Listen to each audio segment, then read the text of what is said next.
کیا آپ واقعی اچھے مسلمان ہیں؟ نبی اکرم صلی اللہ علیہ وسلم نے مسلمان کی پہچان صرف ایک جملے میں بتا دی۔ رسول اللہ صلی اللہ علیہ وسلم نے فرمایا، المسلم من سلم المسلمون من لسانہ و یدہ، مسلمان وہ ہے جس کے ہاتھ اور زبان سے من سلمہ کے سلامت رہیں، المسلمون دوسرے مسلمان، من لسانہ اس کی زبان سے، و یدہ اور اس کے ہاتھ سے۔ تم نے میری برداشت کو کمزوری سمجھ لیا ہے، اب بس بہت ہو چکا، میں تمہاری حقیقت اچھی طرح جان چکا ہوں۔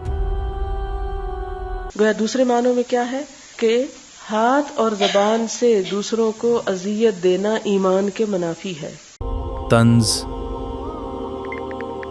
غیبت اور سخت الفاظ۔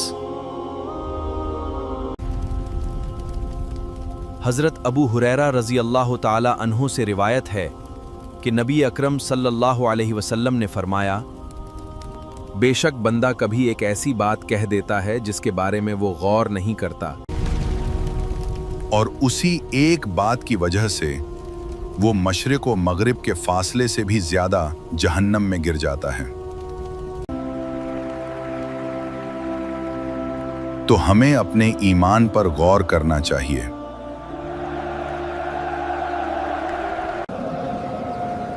یا اللہ، ہماری زبان کو پاک فرما،